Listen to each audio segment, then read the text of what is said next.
Good evening, ladies and gentlemen, fellow Taylorians, and to all our live audiences. Today, we'll be having our second live session via the Taylor's University Student Council's Facebook as well as YouTube channel for the electoral speech and debate session for the three departmental directors, which are the campus integration candidate, the campus welfare candidates, and the campus relations candidates. The election period for the Taylor's University Student Council's representatives is currently ongoing, and the debate and speech session week is specially done for the Taylorians to get to know better these candidates and then cast their votes accordingly.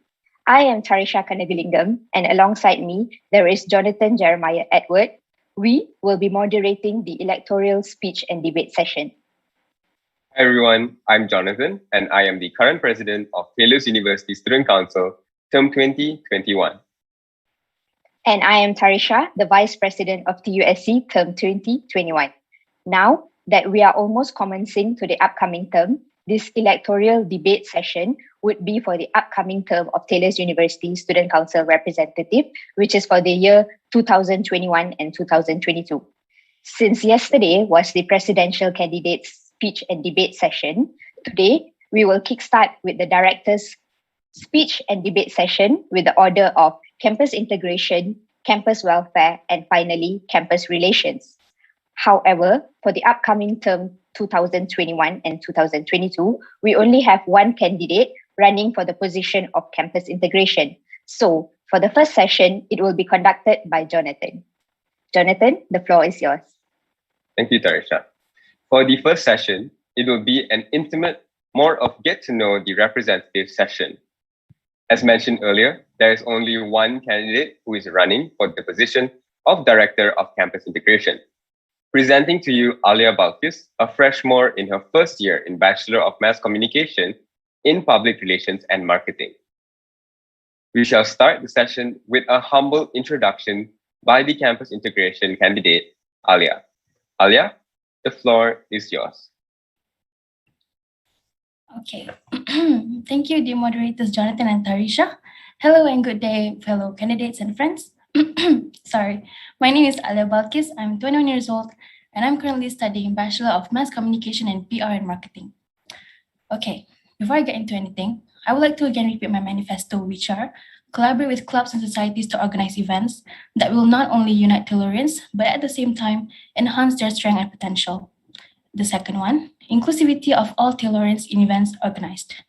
Being here today, I would like to go into deeper why I fight for these things and why it's more than just a manifesto that I write on a piece of paper or put on a poster. Speaking from a student itself, to be honest, I never faced the challenge of connecting with people when I was in diploma because back then it was physical.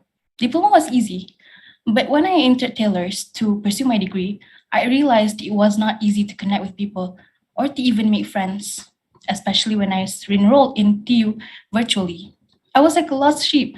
I did not know anyone. I didn't know what to do or where to go. And I started to question myself constantly, will I actually be okay and survive in Taylor's? Am I making the right decision? And I don't even talk to my classmates that much, unless it's about assignment, because it's hard when it's virtual, you know?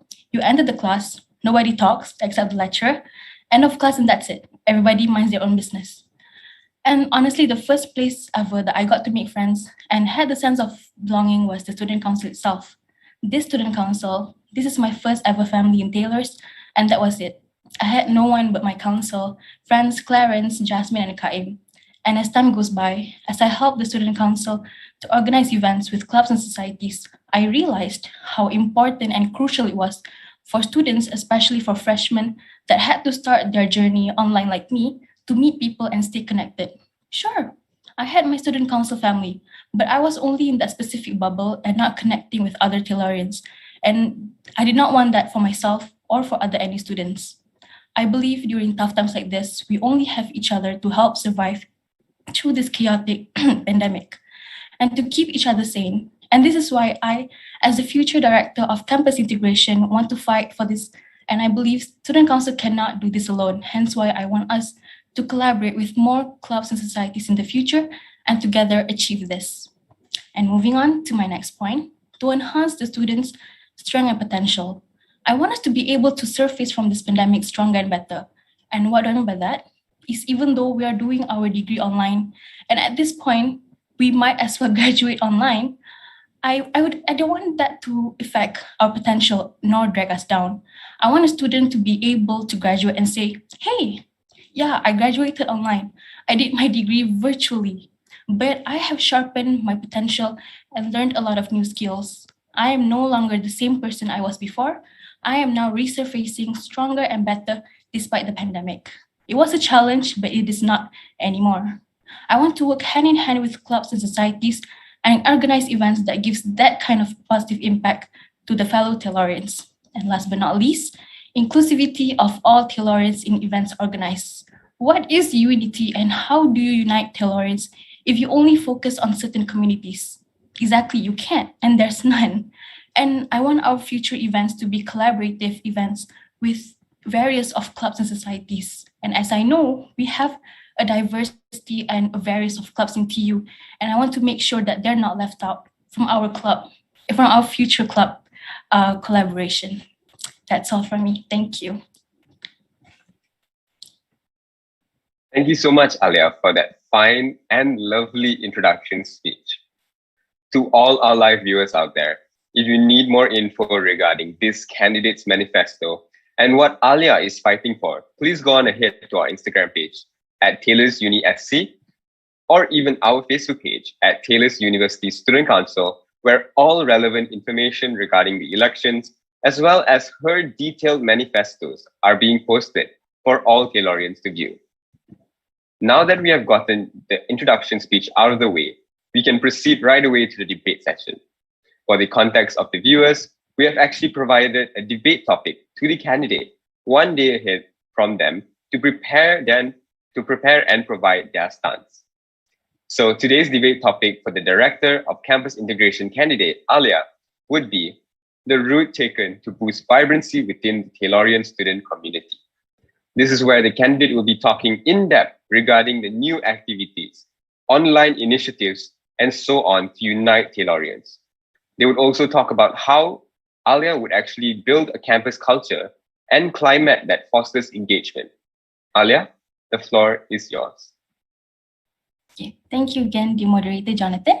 Okay, so what is the route that I'm going to take to boost vibrancy within the Taylorian student community? Honestly speaking, I do not have much to say as I am only a freshman and I do not have much experience to say because I've never been into campus. But I will say based on my experience that I have been experiencing for the past 6 months, since I enrolled in Taylor's University. Okay, so first of all, new activities and online initiatives to unite Taylorians.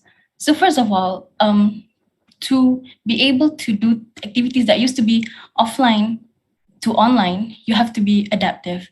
So I think that's the first thing that we as the campus integration must do, which is adapt events that used to be offline and improvise and make it as creative as we can and make it online friendly. Just as how the director and assistant director, the current EXCOs and BODs of campus integration are doing for the August online orientation. They're doing as best as they could to make what used to be offline is now online friendly. And I want to practice that in our future and make it better. And obviously, student council cannot do that alone. And hence why I want to make student council and our department, which is campus integration, to be the backbone of all the clubs and societies to revitalize them, work hand in hand with them to produce events. So probably events that like clubs and societies like physical, especially like sports, they do not have they do not have much to hang on to survive during the pandemic because it is a sport of a physical thing. So probably we could propose a workshop because they used to be physical. So but then it does not stop them to make a workshop to teach other students on how, for example, ice skating. You cannot do ice skating virtually, obviously. So probably we as student council could assist and collaborate with them to make a workshop where ice skating club members teach other students of the basics, or maybe teach virtually on how about ice skating. So at least, even though they cannot experience it physically, they could at least learn about it virtually. So that's my stand and idea about the new activities and online initiatives to unite Tellurian. And second of all, how would I build a campus culture and climate that fosters engagement? So of course, the first thing when you hear about engagement is talking to one another. And it is almost impossible for you to straight up talk to a stranger that you know nothing about, or you do not have anything common with, you know? And so that is why my first idea would be collaborating with clubs that has the same interest or from the same category, such as SPART, which is a Society of Performing Arts in Tailors. We could probably propose and assist SPART to have a collaboration with Taylor's Dance Club or even Life Club. And we could make things work between the three of us. And second one, find a common ground between clubs and society that is from different category and try to make a collaboration possible between them. So even though there are clubs and societies that is completely different, are not coming from the same category, it is not impossible for them to collaborate. It is still possible for us to find a common ground between these two and make things work in the future. And last but not least, adapt and keep up with the current era's trend to organize events or activities that is related or is relevant in this era that could attract students regardless of their schools and backgrounds to participate.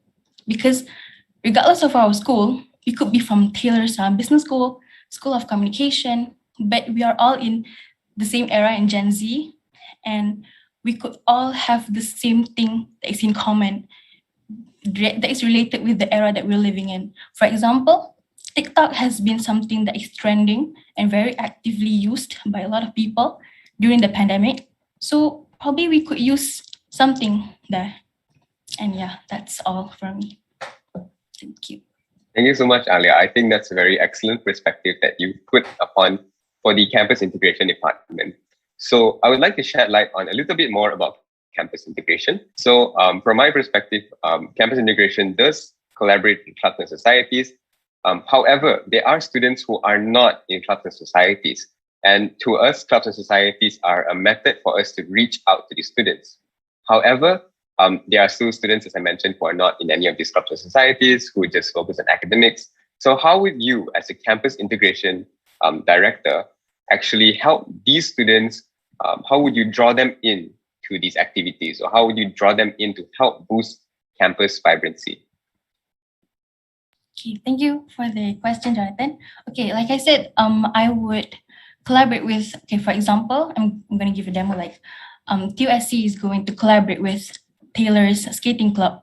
And of course, it is not only open for TUSC members, and only skating club members. No, it is open for all the ice skating fans out there. Probably they want to skate, but they do not have the opportunity to. They never learned. They do not know how. But we could use the workshop idea that I proposed just now to attract them and to draw them to join. Probably not the club, but the workshop itself. And if they find it interesting and want to discover more and learn more, they could use, but probably that could be a starting point for them to be interested and drawn to sign up and register in the club. So I believe that in order to draw the participant, the students to be in clubs and societies is to expose them what the clubs and societies have to offer and can offer to them. Yeah, that's all for me. Great, thank you so much, Alia. So I think you have a lot of interesting ideas on collaborations. Could you actually elaborate more on any specific detailed initiatives or events or programs that you would like to propose to have during your upcoming term? Okay, as I said, this is just based on my experience that I've been I've been experiencing for the past few months. So I think the one idea that I really want to do is online theater. A school play or a school theater used to be an offline thing where cast would from all faculties would come around and have rehearsals together and act in the hall. So I would want to make that a dream come true and make it online instead, where the cast would not only be from the sport and from the dance club or life, but also from our fellow students itself. So probably the ones that facilitate or teach or guide the cast on how to act, to do the vocal practice could be the members of the club, but the cast itself, the actress and actor, could be from our students. So that is the one thing that I think would be hard. It will not be an easy thing, making it online theater, especially with people's diverse of internet connection. But it would be something that I want to try to propose to the club societies that I mentioned before. And yeah, that's it for me. All right, that's great. So Alia, proceeding from that question on, do you ever foresee that there would be physical events for the campus integration department to have in the future? And what type of physical event would you do and how would you conduct it? I think because I am too focused on the pandemic, I never actually foresee that we would get over the pandemic that quickly. But if we somehow one day achieve that freedom again and be able to do our events physically, then of course, it would not change my manifesto even a bit. I would still want to collaborate with various of clubs and societies to organize events that will not only be memorable for them, but also assist them and aid them to be stronger and better after they graduate. So probably events that are beneficial and memorable. My personal interest would be what is it called? Community service. So we could probably work somewhere there and work hand in hand with community service clubs that is existing in Taylor's University, and work somewhere from there to organize event that is more to community service field, because online volunteering, I mean, there has been, but I think it would be better if it's physical. So yeah, that's all from me. All right, thank you, Alia. So another question from myself is that you did mention in your opening speech earlier about inclusivity in your events and so on. So how would you actually integrate this inclusivity factor into your events, and what kind of events do you actually have in mind that can be inclusive for the students of TUSC? Okay, like I said, that inclusivity, that we want all clubs and societies not to be left out for our future collaborations. Of course, I cannot actually fit in all the clubs and societies in one term, but I will at least try to reach out to as many as I can possible. And if can, I do not want to only collaborate with one club per one event. If can, I want to make maybe a double collaboration, a triple collaboration or more. Things that would include all community and not only one. And yeah. So. One last question from me. Could you possibly pick the first two communities that you would actually begin working on when your term does begin? Okay. I think because I am personally in CSI, which is Community Service Initiative, and also SPART, Society of Performing Arts. And I don't mean this to offend anyone or even the president of any clubs, but I think there could be more events that could be organized if they had enough support and enough manpower to be done.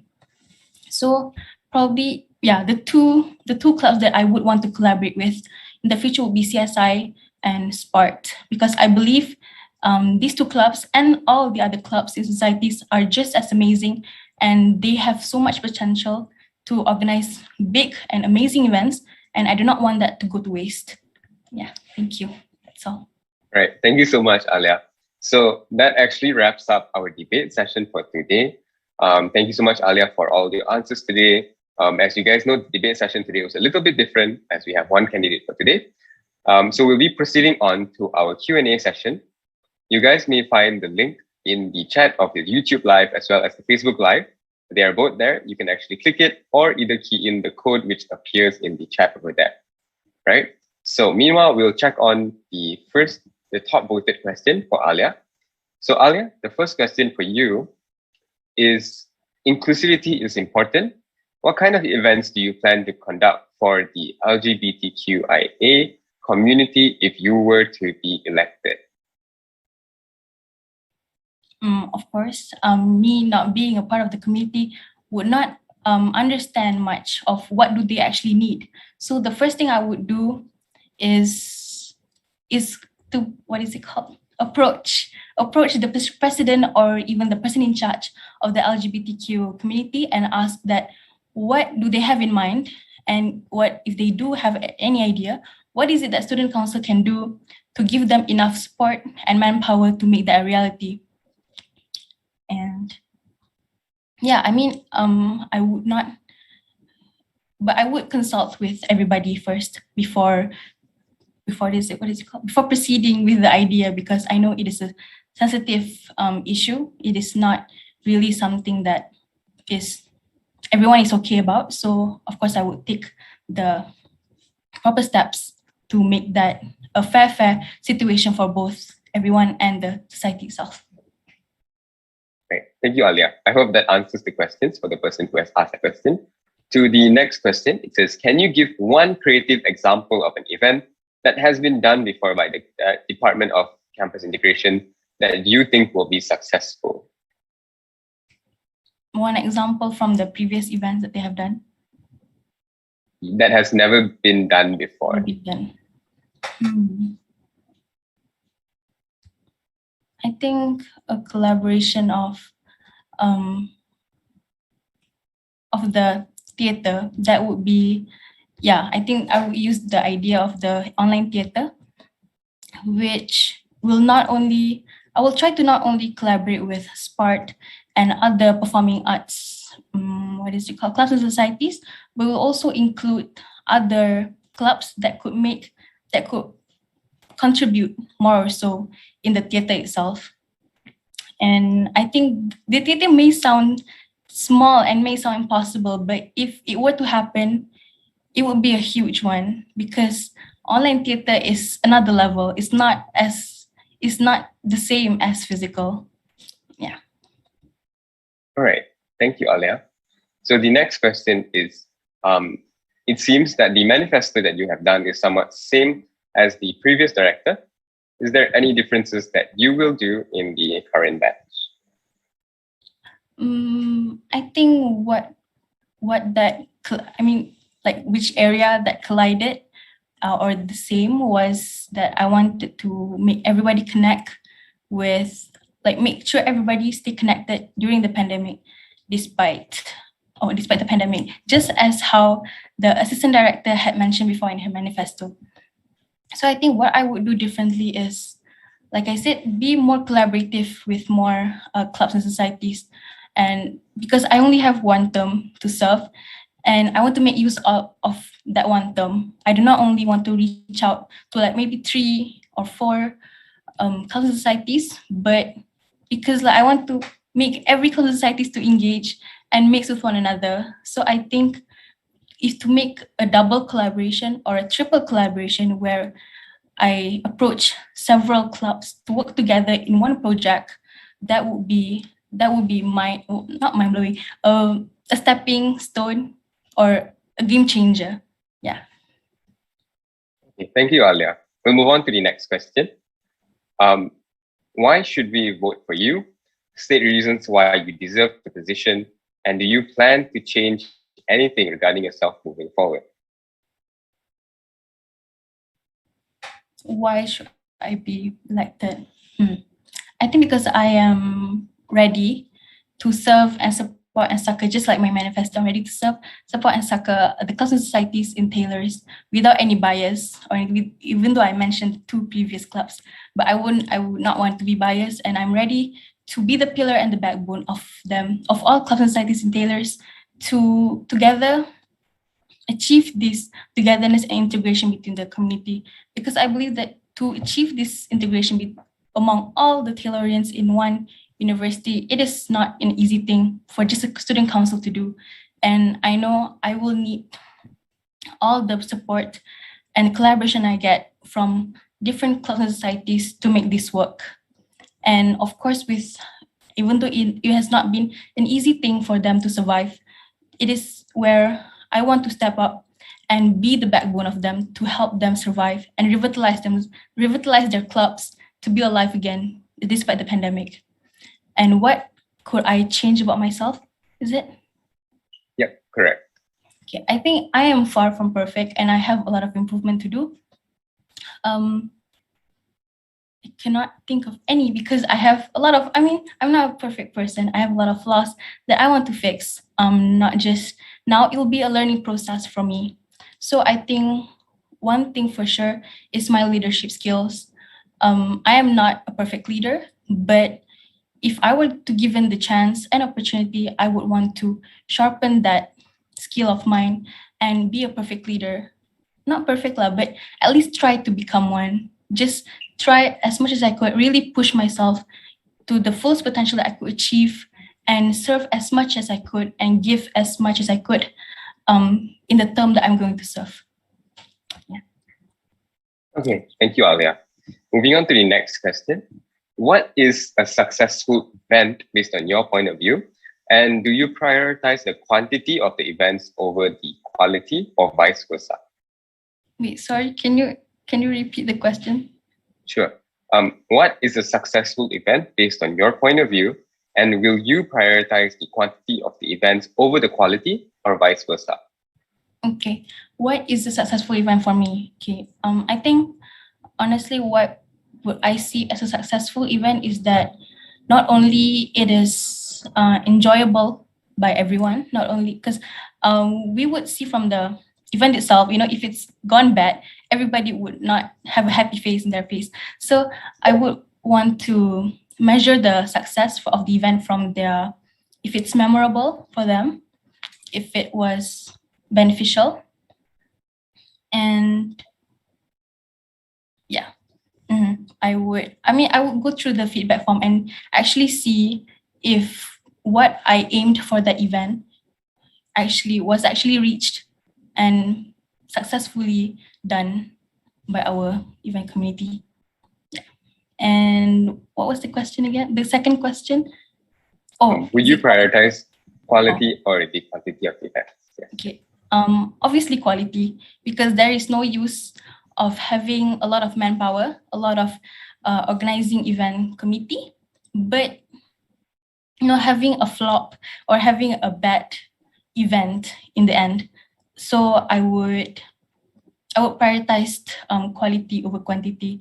So even though the events that I'm going to organize in the future may not be able to occupy or have a lot of participants, but at least I want that to be a quality event, a memorable one for the students. Thank you so much, Alia. So that will actually be it for the Q&A session for now. Before we wrap up the first session, I would like to pass the floor to Alia to actually give her final wrap-up speech before we take a short break. Alia, the floor is yours. Okay. All right. So as I said before, I am far from a perfect leader, but I want this to be a learning process for me. And if I were to given this opportunity, I would really take this and give my all, what I could offer, what I could give. I would give it my all to really serve CI and SC and the other clubs and societies the best that I could during the term that I'm going to serve in the future. And I know the pandemic has not been easy for the clubs to adapt with and survive, but we have so many great clubs in TUSC University, and I don't want them to go to waste. I see many potential in them. I know the great things that they could do, and I would want student council and me myself to give the fullest support that I could give for them to be back on their feet and stay alive. And I want us to work hand in hand, regardless of our differences, to achieve this integration together. And I'm not saying it's going to be an easy journey. It's going to be a challenge. It's going to be a challenging journey. Of course, it's virtual. Everybody needs time and a way to adapt with it. But I want us to at least try. That's all from me. Thank you. All right. Thank you so much, Alia, for that wonderful and concise closing speech. So that is all for the electoral speech and debate session for the Director of Campus Integration candidate. It was an insightful debate session as well as a good platform for the Tellurians to get to know their representative better. Now Tellurians can cast their votes accordingly when the voting period commences, which is from the 27th of August, which is this Friday, till the 3rd of September, which is the following month. We will now take a short break before we get back to the live for the next session, which is the Director of Campus Welfare Candidates. We will see you all soon. Thank you.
Welcome back to the electoral speech and debate session for the Taylor's University Student Council's representatives. We will now proceed with the Director of Campus Welfare candidates. The candidates are Chong Mason, Darylyn, and Nur Asmina. Mason in her third year of Bachelor's in Pharmacy, and then we have Darylyn, a freshman pursuing her degree in Architecture, and finally, we have Nur Asmina, a second-year student pursuing her degree in Bachelor's of Law. We shall start today's session with a humble introduction by the Director of Campus Welfare candidate, Mason. Mason, the floor is yours. Thank you, Jonathan and Tarisha. Greetings, Taylorians and my worthy opponents. I am Mason, a committee member of Campus Welfare Department in Taylor's University Student Council Term 21-22. I'm running to be the next Director of Campus Welfare Department, and I'm currently in my Year 3, Semester 5, studying pharmacy. As a pharmacy student, I'm being trained to always display honesty and a strong moral character. I truly believe that these qualities will be essentially beneficial to my future journey as the Director of Campus Welfare. Well, now, please allow me to share with you my election manifesto. If I am elected, I would establish a trustworthy platform that ensures all students' voices are heard and addressed timely. Also, I wish to express my genuine interest in assuring the well-being of all students. I will further break my manifesto down into 3 parts to ease your understanding. First, my main goal is to establish a platform where students' concerns are acknowledged and addressed timely. By refining the current avenue for feedback collection, and moreover, I hope to provide more regular updates on the initiatives and actions executed by TUSC. And with this, I am referring to the Student Assembly Working Group. I hope that we can have more regular update in the TUSC Student Assembly Working Group. And also, I would like to involve students in the solution-seeking process, as well as developing an all-inclusive platform that tailors to student diversity. In accordance with this, I wish to have more student representatives from each school, clubs, and society in the student representative welfare meeting. And I would also like to include at least one international student from each school so that we can understand their needs and concerns better. Second, I aim to improve the learning experience of all students regardless of the mode of learning. In line with this, I wish to broaden the access to online book resources. And also, I wish to provide timely resolution on heavy traffic issues, especially during timetable selection and also during results release date. In addition, ensuring all facilities are in good shape upon return to campus whenever physical class are allowed is part of my manifesto. Well, finally, I wish to express my genuine interest in assuring the well-being of all students. I would like to focus on the mental health issue and assure the well-being of all students are being taken care. I will work closely with the Center of Counseling to provide mental support to the students and also to keep track the mental health issue faced by the students. Furthermore, I wish to establish a highly compatible peer evaluation system that fits for each course that rectifies the free rider problem. Well, I'm a trustworthy candidate with relevant leadership experiences, while at the same time, I'm also a student who shares the same concerns as all of you. And our shared concern is essentially the bond between us. I am now ready to bring my team together to create a joyous university life for all Taylorians. If your values align with my manifesto, please do vote for me, as I commit to express genuine interest in the welfare of all Taylorians. Vote for Mason, and I'll be your voice. Thank you. Thank you, Mason, for that fine, lovely introduction speech. And now we will pass the floor to Darylyn to give her introduction speech and what she stands about. The floor is yours, Darylyn. Okay, so good evening, my fellow Taylorians and anyone who may be witnessing this event. Thank you to our moderators, Jonathan and Tarisha, for the lovely introduction, and also my other fellow candidates. My name is Darylyn, currently undergoing my first year study of architecture, and I am standing here today as a candidate for the position of Director of Campus Welfare, term 21-22. Now I shall touch upon the items outlined within my manifesto. The first area which I aim to touch on and improve in the event that I do get elected to this position is to improve our outreach in order to take full advantage of our current platforms and initiatives. This point was drafted in lieu of understanding that my predecessor has already managed to implement what is called as a student representative welfare meeting, otherwise abbreviated as SRWM. As a student myself, I am inclined to concur with the direction of the SRWM initiative, as it aims and allows for students of various backgrounds and courses to gather and voice out their problems and or opinions. However, I think that an area that can be further improved with initiatives such as these is to either increase in frequency, representatives, and or reach out to students of different schools in a timely manner if possible. To elaborate, I think it is a beneficial move for campus welfare and thus student council to utilize our expanding diversity within the council in order to help encourage similar students to voice out their problems. Secondly, is to ensure transparency can be properly maintained and sustained to the best of our abilities. I believe that council welfare should be more active in updating our progress and stances via our social platforms as a method of reassurance to the students whilst we pursue after matters of resolution, which admittedly is a time-consuming process. As a director of campus welfare, I aim to encourage the council to place extra effort into publishing statements on the items which we acknowledge pursue before introducing our resolution, if and when we manage to produce one. Now, onwards to why I think I'm suitable for this role. While I'm not denying that I do have a great deal to learn and adapt to, and I cannot promise that mistakes will not be made.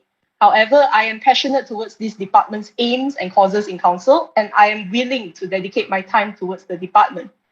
I'm always seeking to improve and grow in areas of leadership, having held 1 year in an associate director position in ETC Magazine Club, and also being an active participant in internal school activities. I believe that this is a challenge that I am willing to take upon myself. Thus concludes my speech. Before I yield my stand to the next candidate, I would like to express my gratitude towards everyone who has supported me, towards the council who has given me this platform, and of course, to my other candidates as well for taking an equal stand for the betterment of Taylorians. That will be all from me. Thank you very much. Thank you, Darylyn, for that wholesome introduction speech. Now, finally, we will have Asmina to give her welcoming speech. Asmina, the floor is yours. Good evening to the fellow Taylorians that are watching this live right now. Thank you, Tarisha and Jonathan, for being a wonderful host and for the introduction as well. My name is Noor Asmina, and I stand before you as a candidate for the position of Director of Campus Welfare. In this position, I assure you I'll work hard on your behalf, listen to your ideas, and do everything in my power to make Taylor's University the very best it can be for the students. I stand before you not only as a candidate, but also as your friend. And like a good friend, I'll be honest with you about the challenges that we are facing in the midst of COVID. As your friend, I'll be asking for your help. No person has all the answers or can do all the work. A chain is only as strong as its weakest link. Together, we must be strong and cooperative to achieve our goals. Among some of my ideas of being elected, firstly, to provide transparency between students and TUSC and to ensure that all TUSC initiatives, strategies, and actions are communicated to students, since TUSC would not have been formed if it had not been for the benefit of students. If elected, I will make sure to provide meeting minutes to let the students know the initiative, issues, and suggestions that are taken by the council and the feedback given by the management in written.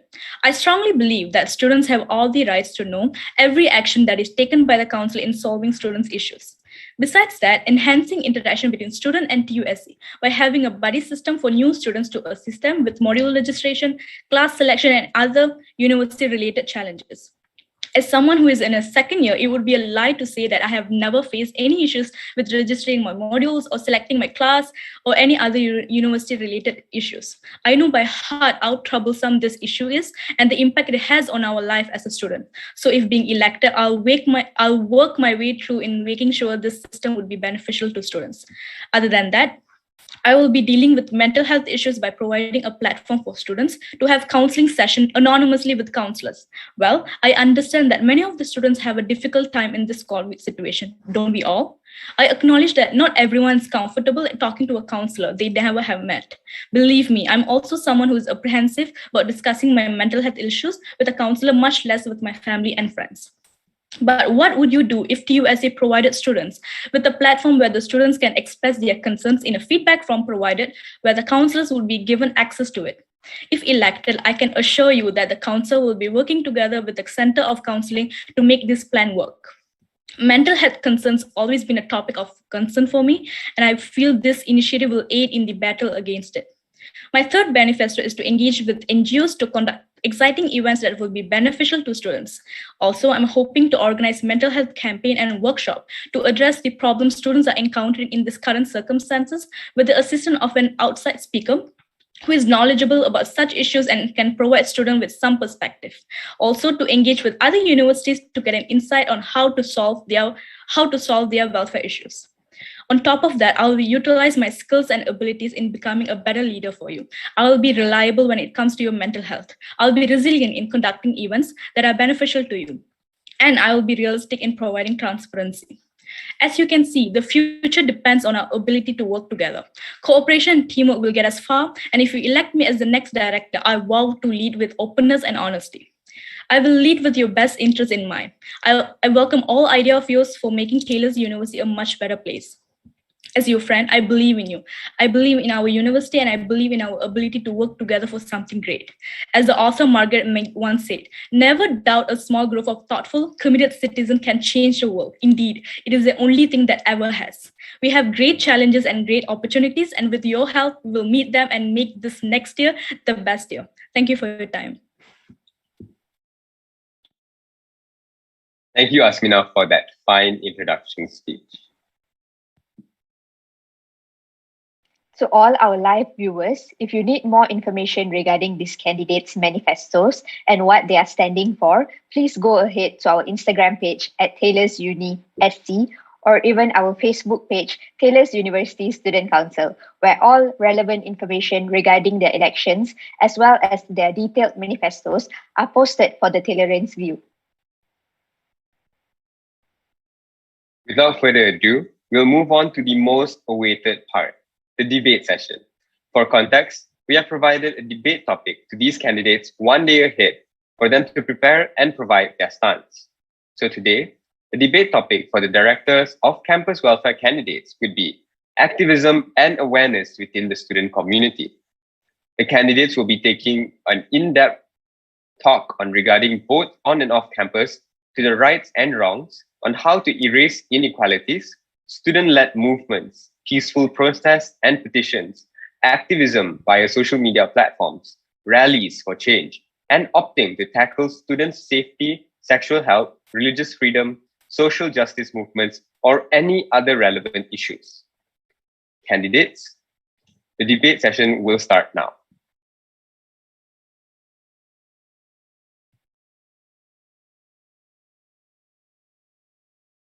Right. So, Mason, the floor is yours to provide your stance on the debate topic. Thank you, Jonathan and Tarisha. So, about my stand on the on and off campus to right wrongs, erase inequality, from my point of view, I feel like we should be more inclusive and listen to their voices. And for this, I think we can actually include, just like my manifesto, we can include more student representatives from each school. Especially, we can have like a platform that tailored to the students' diversity, such as like the student assembly, which is open to all students. We can hear from them and try to not group them based on their differences. And we can actually work together. Yeah, that's my stand for the erase inequality. Thank you. Thank you, Mason. Darylyn, would you like to provide your ideas? All right, so I'll start off with an opening statement regarding the debate topic. So regarding the debate topic, activism and awareness within the student community, I will be honest and I will say that my overall stance will be considered one of neutrality, as I cannot say that I am personally very enthusiastic nor incredibly active about many activism and awareness causes. However, it would be unjust of me to restrict and silence the voices and opinions of our students. I find it a potentially beneficial opportunity for our Taylorians to grow and learn via trial and error and interaction between students as the youth move forward and explore their community and their neighbors. I think it allows Taylorians to understand each other's perspectives and opinions, which sometimes manifest via acts of activism and actions to raise awareness. Students should be given a chance to express themselves freely. However, it needs to be maintained that this freedom is prone to welcome disagreements and discourse, which I believe that it is healthy. In terms of a course of action, I would think that nurturing a campus that tolerates and understands such disagreements and discourse, whether it be politically correct or incorrect, is ideal. That's all for my opening statement. Thank you, Darlene, for that very insightful stance on the whole topic for today. Asmina, the floor is yours to provide your stance on the topic for today. Thank you, Jonathan. So maybe I'll start by saying in my understanding, what activism means. So for me, I think it is a practice of vigorous action or involvement as a means of achieving political or other goals, sometimes by demonstration, protests, and etc. So I think it's been 2 to 3 months since I've been serving in campus welfare department and also being a law student for 2 years. Thus far, there's mainly 2 categories of student that I have noticed. The first one, who are very active in voicing out issues through platform that are already made available by campus welfare department. As an example would be feedback forms, SRWM, and student assembly. Another category of student would be where they are not even sure of things that are going on in university. So there's lack of awareness for some of the students, namely international students, on things and action, and also initiatives that are taken by TUSC in combating the issues. So for the first subtopic, both on and off campus to right wrongs, erase inequalities, based on my understanding, yesterday during the presidential and VP candidate debate, there were a lot of concerns regarding international students being less represented. So that could be a form of inequality due to the lack of representation from them in student council or other clubs that are not focused on international students. So one thing that I could do is to bridge that gap and look for ways where I can actually look out for international students by collaborating and taking proactive steps in reaching out to the international students. More than providing equality between students, I think we should provide equity, where we should recognize that each student has different circumstances and allocates the exact platform and opportunity needed to reach an equal outcome. So this initiative would require the help of students, which is where activism comes into play, in my opinion, as they voice out their concerns, and by this awareness will also be built. So that's from me. Thank you, Asmina, for your thorough explanation on your stance. Mason, I'd like to ask, do you want to add any other points on this bit? Yeah, actually, I agree with both Darlene and Asmina. Activism is actually a good thing, I would say, because having the activism means that the students are aware of the things that are happening around them. It can actually ease their understanding on what's going on and also help them to communicate among each other. And for the student-led movement, I actually think that students should actually treat the university as an ally, not an opponent. So as long as we bear that in mind, it's really totally fine for the students to voice out their opinions. And social media as a platform is actually a good place for students to voice out their opinions. And actually, there are also many platforms provided by TUSC to the students so that they can voice out their opinions to us, so that we can be the liaison between them and the university. So I think maybe the students can actually utilize this platform that we have provided. And of course, we will try to refine the current avenue that we have so that the students can be can voice out their opinions in a better way. And yeah. Thank you so much, Mason. We'll now pass the floor to Darlene to provide more on her stance about the topic for today. Darlene, would you like to add on? Yeah, sure thing. Thank you very much, Jonathan, for passing it off to me. So yes, I do very highly concur with both our other 2 CW directorial candidates, Mason and Asmina, on this stance, especially in terms of both on and off campus to right wrongs and erase inequalities, student-led movements, peaceful protests, and petitions. I do believe that these sorts of areas are where activism and awareness provides the opportunity for more discourse and more public discussion. So because it allows a platform for students to point out areas of faults that may be prevalent and should be looked into. So I do strongly concur that it should not be shut down, nor should it be silenced in any way. Otherwise, it allows for more conversation to follow regarding the matter in order to reach a level of understanding between one party to another. So these sorts of activism and awareness causes do help us to reach a level of understanding between one another. And I believe that it creates a better campus environment overall, provided that this level of respect and understanding is properly maintained. In terms of peaceful protests and petitions, I would like to add on that I really highly emphasize on the word peaceful. As long as that is maintained, I am generally supportive of such events to occur.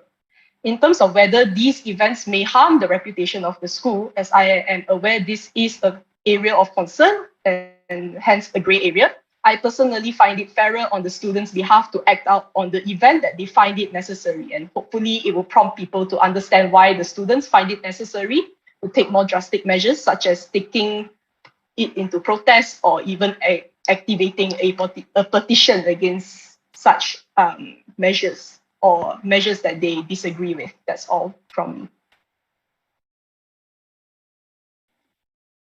Thank you, Darylyn. So I'll proceed next with Asmina. So I have a question for you.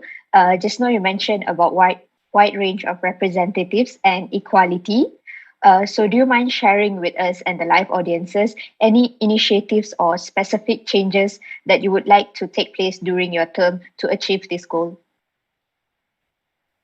Thank you for the question. I think equality is very important. And in my term, if being elected, I'll make sure that every students and everyone feels included and not excluded, because now one of the main concern is they are not feeling included because they are not having enough acquaintances and issues like that. And especially this is a pandemic situation. And I think one of the reasons why we have less representation is due to that. And I think it's part of my manifesto is like to have a more refined SRWM, student representative welfare meeting. So by this, if you think if I'm being elected, I'll try to make sure that more representative comes to the meeting and they share their concerns and issues on that, so that we can tackle these issues. Yeah. Thank you. All right. Thank you so much, Asmina. We'll now pass the floor to Mason. So, Mason, do you think you will also be able to have representation such as initiatives that Asmina has stated? Do you agree or disagree to her stance on the issue? Thank you for the question. Yeah, actually, I agree with what Asmina says. So that was part of my manifesto also. I think actually we're in the same department, so we have been working together. Actually, we have been like noticing the same problem.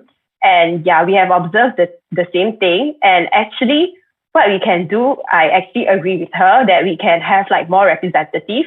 And we're actually planning to like expand the size of these meetings so that like more representatives can actually join our meeting and they can have like a more in-depth understanding on like what TUSC is doing and what's the current solution that we can provide on each of the problems. Yeah. So I sent my manifesto that actually we can have like at least one international student from each school that comes to join our student representative welfare meeting, so that we can actually hear from them, like although in the same course, that they might be facing different problems, especially during MCO having this online learning. So they might be in their home country and they might face some problem that we couldn't foresee in our side. Yeah, that's what I think. And yeah, I agree with us here. Thank you. Thank you, Mason. Darylyn, would you like to add any new points of perspective towards this topic? Okay, first of all, I would like to thank Mason and Asmina for voicing out items that I do quite concur with, because according to my manifesto, one of my points, or one of my aims, I should say, is to improve the outreach. And yes, I did mention quite heavily on the SRWM meetings. So yes, I do think that reaching out into more representatives, having more diverse representation within our student campus in order to gain better insight, more accurate insight, and of course, wider perspectives on different issues and different problems, or even different opinions that are voiced out by different students with different experiences.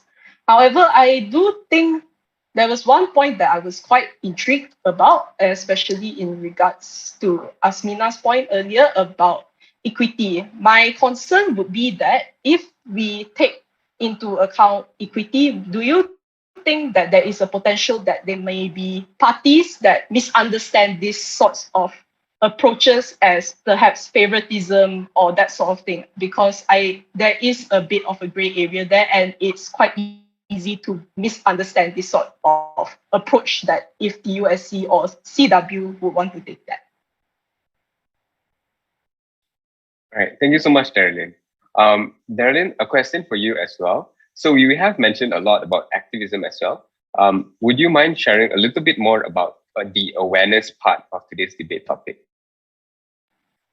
Okay, on the topic of awareness, so awareness, I think, is about just making sure that our students are aware, as the word itself implies, aware about our current issues or our current problems, or even just currently what is happening around us within tailors, outside of tailors, within TUSC, and that sort of thing. So yeah, I think that awareness, in terms of awareness, yes, definitely one of the platforms that can be taken is via social media platforms, because as we can see that us as the young people of this nation, we can see that we are very active on social media. And I think that most awareness causes do take place frequently on social media. However, I think that there are also other viable options for us to practice activism and awareness outside of social media platforms, as it is only one platform out of other communication platforms.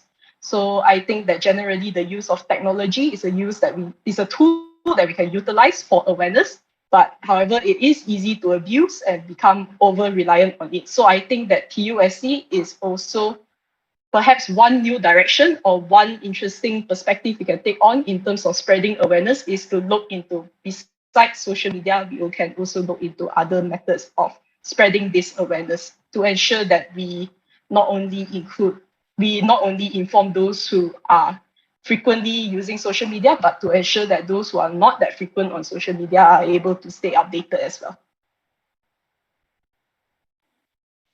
Thank you, Darlene. So now I'll proceed with Asmina.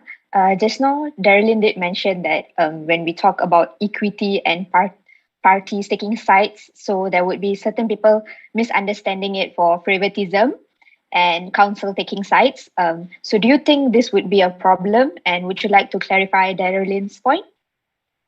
Thank you, Tarisha, for that. I understand that is definitely is one of the biggest concern of me, because when I talk about equity, not everyone would understand, because as a law student, I definitely know what equity means. But for other students, we cannot just assume that they know that. But I think that would be my biggest responsibility if being elected, and if I'm really going to impose this, I have to make sure that everyone knows what equity means, and I'm not trying to favoritize any parties, because even at the end of the day, it's not 100% everyone would know what equity is, because at the end of the day, they're going to oppose you no matter what. Some people would do that, but for me, I just need the majority to understand what I'm trying to do, and at the end of the day, it's for everyone's benefit. So yeah, I think I'll try to make sure that everyone understand what equity is. Yeah, thank you for the question. All right. Thank you, Asmina. That was a great answer. We'll move on to Mason. So, Mason, earlier I did also speak about awareness. What issues do you think that TUSC should raise awareness about? And what future initiatives do you think you should take in the upcoming term as the potential director of campus welfare? Thank you for the question. So about this awareness, I would like to share a bit about my personal experience. So before I joined TUSC, actually, the second type of student that Asmina mentioned just now, that I don't really participate in any of the events, and I'm not very sure about what's going on as well. So I feel like after I've joined TUSC, the awareness that everyone should take care of should be something related to outside of our study. Yeah. So basically, other than study in university, there's a lot of things going on as well. And also at the same time, I would say most of our courses actually just prepared us for our own understanding on the course itself only. So I actually hope that we can pay more attention to let's say human rights, something outside of my study. Especially as a pharmacy student, I do touch on law, but not really much about the human rights law. So actually, it's a good place in the university that students can explore what is the rights of us as a student and also speak up for ourselves, like you voice out for yourself. And yeah, you can actually explore that what is your rights as a student. Like let's say I can actually voice out my opinion in student assembly, but many students didn't know that they are allowed and they are actually supposed to like participate as well. So I would say maybe if in the future I was elected, I would like to increase the exposure of student assembly so that more students are aware of this student assembly and they can actually voice out their opinion from their side. Yeah, so that will actually bring the whole university closer, like the students bring the students closer to each other. Thank you, yeah. Mason. Oh yeah, sorry. I have a follow-up question for Mason. So student assembly actually can accommodate only a certain number of people. So how will you actually ensure that everybody's opinions and thoughts are actually accounted for? Okay, like a bit of my personal experience. So I'm actually the kind that I wouldn't really want to like on my camera when I attend a meeting. So actually quite a lot of students during our last student assembly, they would actually prefer to watch the live on Facebook instead of like joining the meeting itself. So I think actually we can utilize like Facebook comments as like a platform. Maybe we can have like a chat box moderator who can actually raise out the issues that like students put in the comment so that at the same time we can know that students who are joining the meeting, what are their opinions, and also students who are not joining the meeting, their opinions as well. Thank you, Mason. That was a good answer. So now I would like to pose a question to Darylyn. So I believe Asmina and Mason did mention about the second type of students. So for context, the second type of students are those who don't participate actively in any clubs, societies, or even student bodies, as well as the initiatives done by the campus. So Darylyn, would you like to add any other new ideas or points, or how would you like to reach out to this second type of students?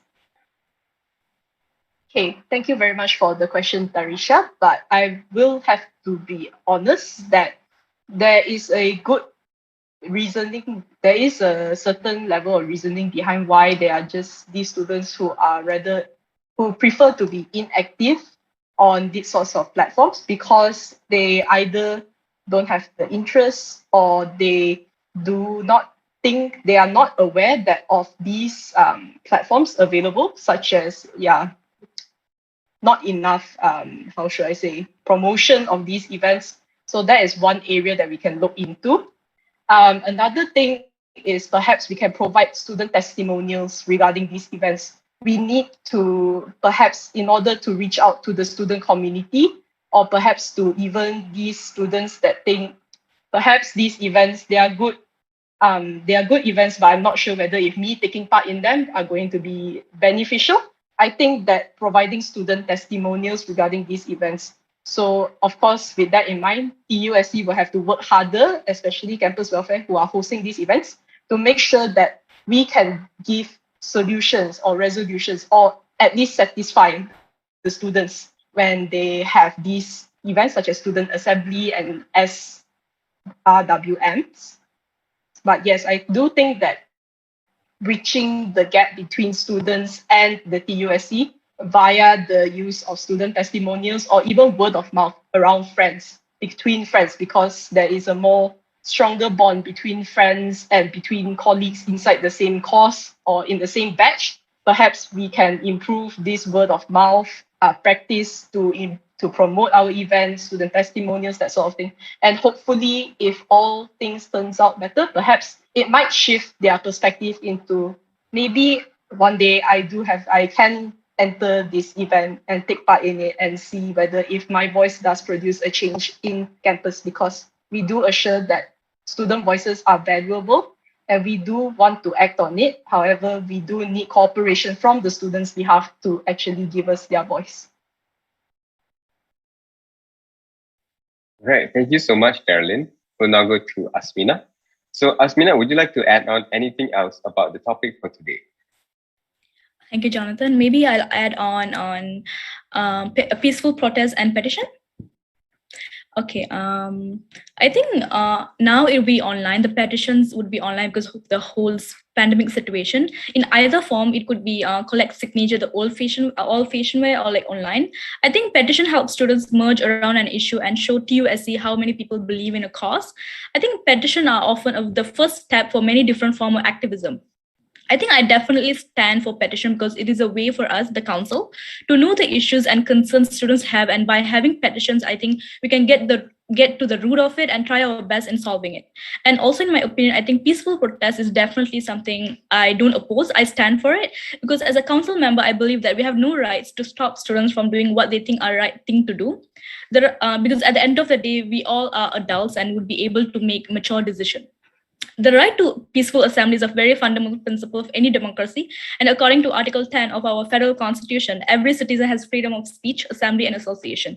I think it's just, at the end of the day, it's their choice to do a peaceful protest, but also they should have utilized all the other platforms that are provided by us, the campus welfare department, before deciding to protest. So that would be it. Thank you. Thank you so much, Asmina. All right, guys, so that is the end for our debate session for today. We hope that all our people watching our live streams actually got to know a little bit better about representatives here today. So we'll now be proceeding to the Q&A session, which is on Slido. So you can actually find the Q&A link in the YouTube live chat or also the Facebook live chat. So do click in that link or go to slido.com and key in the code to drop your questions. So we'll be going with our top voted questions for today. We'll start with Mason first. Right. So this is a question to all of you. Do you think student representative welfare meeting and student assemblies are as impactful as they should be? How will you improvise these initiatives? Mason? Okay, thank you. Thank you, Jonathan. Yeah, okay. So regarding the student assembly and student representative welfare meeting, I would say for student assembly, the last student assembly, actually the participants were not that as much as what we expect. So I would say maybe because the exposure is not enough. So, and actually after every student assembly, we have like a working group, but the working group are lacking of like regular updates on like the initiatives, and also the action executed by TUSC. We really do not really like regularly update them. So I would say if in the future, if it's possible, when we have this working group, I would like to provide a more timely resolution. They can raise like problems in that group as well. And actually we can involve students in the solution seeking process so that they can actually participate and they can actually more people who come up with an idea. It's a really good way also. Yeah, and also student representative welfare meeting, it's actually quite new. So I would say we are still like undergoing a process that to trying to expand the size of the meeting. Yeah. Thank you. Thank you so much, Mason. Darylyn, would you like me to repeat the question? It's okay. I think I understood the question and I still remember it. Thank you very much. So yes, Mason did raise some very good suggestions earlier, which I do concur with because of my manifesto, with the first point being to improve our outreach. But yes, I think that there is another thing that we have to tackle is that if we are able to accommodate a lot more people, us as students, there is a trend of us while we were having these events online, there is potentially a concern of students being shy or perhaps my issue inside my course isn't that big of an issue to bring up. So maybe I'll just bring it up next time or I'll just ignore the problem. So I think one area that we can utilize in order to improve our impact with these SRWM meetings, as student assembly meetings is, despite our limitations, is to try to go into individual schools, perhaps. And perhaps, if possible, I'm aware that it is quite difficult to host these sorts of events. However, in an ideal scenario, perhaps we can invest more of our time into similar events, but tailored to specific schools because of our increasing diversity within student council. And so we can bring more confidence towards these course students, and they can relate to one another better and feel more confident to speak inside these meetings. Thank you so much, Darylyn, for that answer. We'll now pass the floor to Asmina to provide her stance on this question. Asmina, would you like me to repeat the question? I don't know. I got it. Thank you. I think Darylyn and Mason already cover all the points, but I'll just add on some points. I think for SRWM, the first thing that the issue is there's no they are not joining enough. The less representative are actually joining the meeting. So I think the first thing I would make sure that they join first before because they have to join first for us to know the issues that they are facing. Without joining, we wouldn't know what issues they are facing, and then we couldn't do anything about it, and they can simply say that we are not taking any action. I think they have to join first, and I think we have to promote it enough, tell them that join, and we'll make sure their voices will be heard. I think that would be for that. For student assembly, I think Mason was right, because the participants were really low for the last one. So I think we have to promote it more, in my opinion, student assembly. And also the fact that I think one of the way where we can actually increase the participant is by telling them what are the things that we actually achieved the previous student assembly, the issues that we really took it to management, so that way they would gain motivation, okay, you know what, they're actually doing something, so maybe we should join and tell us our concern. So I think, yeah, I'm done. Okay. Thank you, Asmina, as well as the other two candidates for answering the first question. So I'll be reading the next question. So the next question is, how will the candidates approach the sexual harassment issues faced by students within the TUSC community? Mason, would you like to take it? Yes, thank you. So for this issue, I am actually more concerned about the mental health of the victim.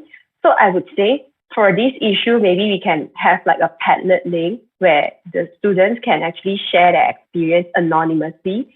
Because sometimes when you are willing to share anonymously, of course, it actually makes you feel better when you tell someone about the experience. Saying it out is always a way to make yourself, to relieve yourself from the stress that you're facing. And also to tackle this problem, I would say, we can actually form a working group as well among our campus welfare department to tackle this problem, specific for this problem. Because I feel this issue has been raised up quite frequently. So I think we can actually form a working group regarding this issue. Thank you. Thank you, Mason. Darylyn, would you like to provide any other additional ideas on this issue? Okay, yes, sure thing. Thank you very much, Tarisha.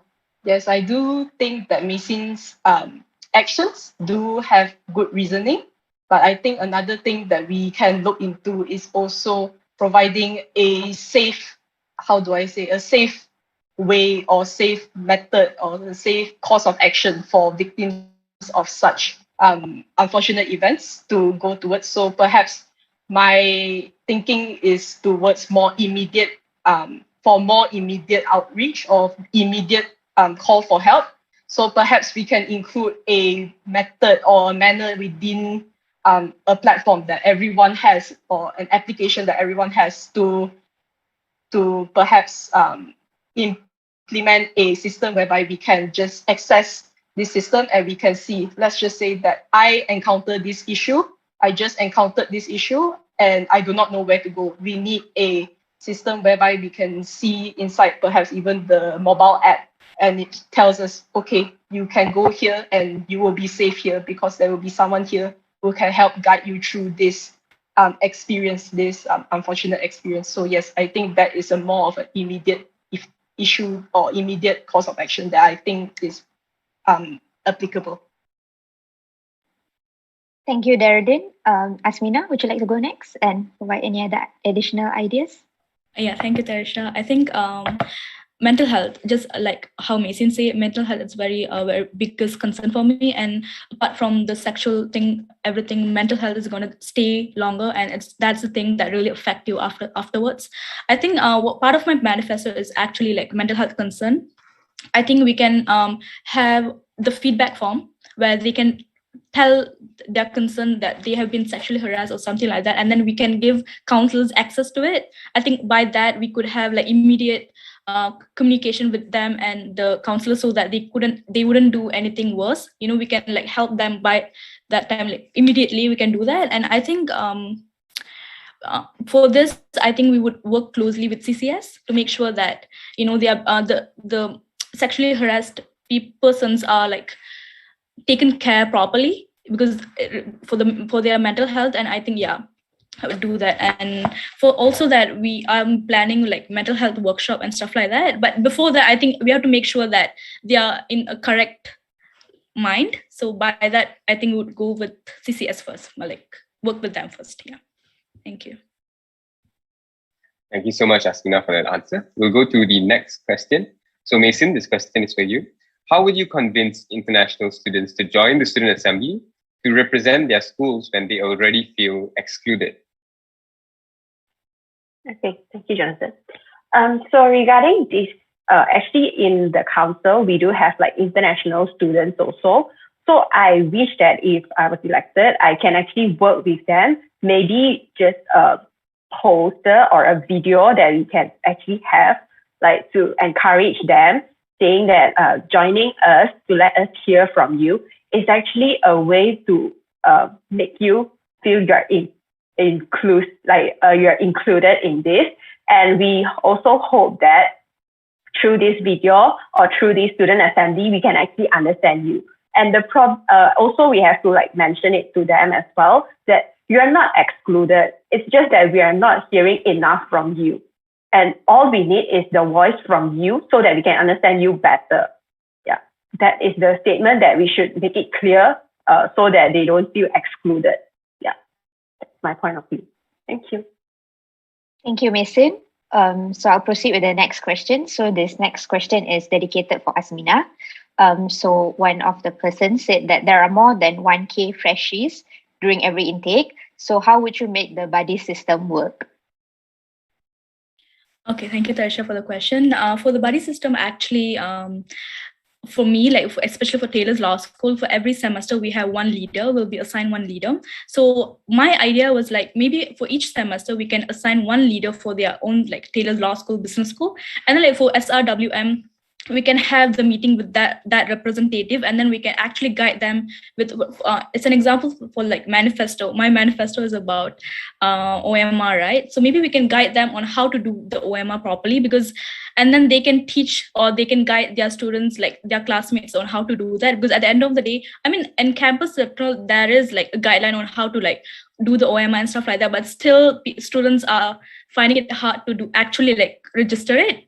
So if that's like a human touch on that, maybe like your classmate teaching you on how to do that would be much better platform, a much better way in doing that. So I think maybe assign a leader for each semester. So that would be a way to do this. Thank you so much, Asmina. So the next question is for Darylyn. So Darylyn, what are your views on confession pages on social media? Do you think they are an effective way to approach welfare issues? Okay, thank you, Jonathan. Okay, in regards to Taylor's confession pages or just confession pages in general, while yes, they are a outlet or a platform for students to post their opinions and their problems, unfortunately, in my opinion, I think due to the anonymity issue inside these confession pages, or perhaps the reason because TUSC isn't really affiliated with these confession pages, I wouldn't say that it can be a super reliable outlet for us to take into consideration welfare issues. So perhaps one way I can think of that maybe confession pages might be of use is whereby an issue is so prevalent and is brought up and it became viral under confession pages that perhaps even a petition came out on it, then perhaps that is something that the USC will start to pay more attention towards. However, due to the general unreliability of confession pages, we don't know whether if the posters are actually being serious or being honest or perhaps exaggerating their problems. That's why I think that it might not be a very super reliable outlet to look into welfare issues. Thank you so much, Darylyn. Due to the factor of time, we will now be proceeding to the closing speeches. So that is all for the electoral speech and debate session from the Director of Campus Welfare Candidates. It was an insightful debate session as well as a good platform for the Taylorians to get to know their representatives better and then cast their votes accordingly when the voting period commences, which is from the 27th August, this Friday, until the 3rd September 2021. Before we wrap up, I would like to pass the floor to the three candidates to give their final wrap-up speech before we take a short break. So, Mason, you may take the floor. My sincere gratitude to Tarisha and Jonathan, and also my worthy opponents. So I would like to first conclude a bit on my stand on the debate topics and also the Q&A session just now. So just like what I've said, I used to be a student that doesn't really have like much of awareness and like participate in all these events to voice out my opinion. So I would like to say, if I'm being elected, one thing that I can promise is that whenever you feel like you want to voice up, the platform that I have will be providing will always be there and will always be listening to your concerns. And also on the sexual harassment issue that we have mentioned just now, I also wish to clarify a point that actually the Padlet link is supposed to be serve the purpose of being anonymous. So if there is any other better platform, as long as it's anonymous, that would be a great way as well. As I said, we need a working group to hear from more people. Maybe some people, they have experience in like tackling this problem. We can actually learn from that. It's always good to learn from someone else if they have a better way of tackling the problem. And then I would like to reiterate that my main goals, which is my manifesto, is to actually ensure all student voices are heard by developing an all-inclusive platform that tailors to student diversity. As I've always been mentioning student diversity, and I really hope that I can make Taylorians to feel being included, that student welfare is always here. None of you are being excluded. And I promise that no one will be left behind and the welfare of all students will be taken care. So with this in mind, I'm always ready to bring my team together to voice out for what is right for students' best interest. And again, if your values align with my manifesto, please do vote for me so that I can be your voice. And as a student, I always share your concern. Your concern and my concern will always be the same, as we're both students. And this shared concern is actually the link that holds us together. So do vote for me so that you can continue to rise with the best. Thank you. Thank you, Mason, for that concise closing speech. We will now proceed next with Darylyn. Darylyn, the floor is yours. All right, thank you very much, Tarisha. So once again, I would like to express my sincere gratitude towards the Taylorians for listening to us today. Not only the CW directorial candidates, but also the other candidates who are currently running for their respective positions in the term 21-22. I believe that freedom of speech and expression is a vital component in our life, and thus the 2 points of my manifesto aim to not restrict that, but provide more opportunity, whilst also aiming for a more honest and supportive council for the Taylorians. With that, if you do find that you align well with myself, do consider voting for me. However, I will still reassure everyone here that I am confident that regardless of the outcome, regardless of which candidate is elected, I trust that the future of campus welfare, term 21-22, is in good hands. And for that, I'm very grateful for. Thank you very much and do have a good evening. Thank you, Darylyn, for that wholesome closing speech. Asmina, you may take the floor now. Thank you. I know voting for someone requires a lot of trust, and I am willing to work hard every day to earn your trust. This evening, well, night, I'm asking for your vote. I believe I have the qualities to be an effective leader. So let's begin the journey today of making Taylor's University the very best it can be for the students. My name is Noor Asmina, and I humbly believe I earn your vote. Together, we can achieve great things. Thank you. Thank you, Asmina, for that well-articulated speech. Now, we'll take a short break and get back to the live session for the campus director candidates. Sorry, I will repeat, we'll take a short break now and we will come back live for the Campus Relations Director's speech as well as debate session. The short break may commence now. Thank you.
Welcome back to the electoral speech and debate session for the Taylor's University Student Council representatives. We will now proceed with the Director of Campus Relation candidates. The candidates are Liu Yingwei and Zain Abidin. Yingwei, a freshman pursuing her degree in Finance and Economics, and then we have Zain in his final year of Bachelor of Biomedical Science. We shall start today's session with a humble introduction by the Director of Campus Relations candidate, starting with Yingwei. Yingwei, the floor is yours. Good evening to my dear Taylorians. I'm Yingwei, currently studying Bachelor of Business, Finance and Economics. Just the other day, I happened to come across a quote by Elizabeth saying, "Every experience makes you grow." And I totally agree with her. Therefore, the reason why I am running to be the Director of Campus Relations is to provide you Taylorians with experiences that can help with your growth. And how will I be providing you with these experiences? I'll be leading my team to connect, collaborate, and engage with various parties to provide you with the platform you need as Campus Relations aims to represent Taylor's University for inter-varsity collaborations and networking avenues. Hence, the first point in my manifesto is to connect Taylor's University with other universities, regardless local or international, by continuing one of SIA's tradition by approaching universities that has the potential to collaborate with us. Besides developing new relationships with other universities, I also aim to enhance the existing bonds that TUSC already has. As you all might already know, TUSC has been having get-together sessions with a few other universities. Thus, I aspire to develop these relationships to the next level by collaborating and creating purposeful events to bring you Taylorians with meaningful and memorable experiences. An example I have in mind would be a cultural exchange program that can be partnered with an international university for students from each side to understand one another's culture better. Next, if I were to be director of campus relations, I would often hold brainstorming sessions to create events which invite external organizations to participate and collaborate with us, TUSC. Through these events, it allows you Taylorians to showcase your abilities and capabilities and gain real-world experiences and industry's feedbacks. Last but not least, I plan to increase the engagement between TUSC and the Taylors community through our social media accounts, such as Instagram, Facebook, LinkedIn, and YouTube. And of course, to increase TUSC's publicity so that more Taylorians are aware about the existence of TUSC. So how do I achieve it? I would first maintain our already stunning Instagram feed with not just amazing visuals, but also meaningful content such as updates on initiatives and activities organized by TUSC. Then I aim to have more engaging content by fully utilizing the features each social media platform provides, especially Instagram, which is our most active platform. This will allow TUSC to bring you the best social media experience and allow you Taylorians to interact with TUSC. So you must be wondering, if I'm all talk and no action, let me share some experiences that I had that I believe would contribute to this position. I was a board of directors of the librarian community back in high school. Being a librarian isn't just about learning how to arrange books, but instead I was taught many other sets of skills, including leadership, communication, and responsibilities. I polished my skills through planning, leading, and executing various events such as camps, competitions, charity events during my tenure as a librarian. From my experience, effective communication is the key to a successful event. I am confident and looking forward to lead, as the goal I have set for myself is to grow with all of you to be a better version of ourselves and of our perfection. Thank you for lending me your ears. I hope my sincerity has reached you by gaining your faith and, of course, your vote. Thank you once again. I'll be passing it back to the moderators. Thank you, Yingwei, for that fine introduction speech. And now we'll pass the floor to Zain to give his introduction speech and what he stands about. The floor is yours, Zain. Hi, hello, Taylorians, and everyone else watching from anywhere in the world. My name is Zain Abidin, and I'm in my final year of biomedical sciences. I'm so honored to be standing for the position of Director of Campus Relations. And this means so much to me, and I hope by the end of today, you all know why it means so much. Having been to a lot of institutions and lived in several countries, it has given me a lot of experience of in the shoes of another person and understand them and their needs. When I joined Taylor's, I had some international students in my class, and so I didn't feel very much like an outcast, and settling in was easier. During my exchange semester in Manchester, though, I studied online with 99% of semester 2 British students who already had pre-made friends groups. This experience showed me how difficult it must be for an international student to study online with the majority of local students. I have studied as a local in Pakistan, so I can put myself in the shoes of a local student as well. And I have studied and lived in UAE, which has immense diversity, which allowed me to communicate and understand people from all sorts of backgrounds.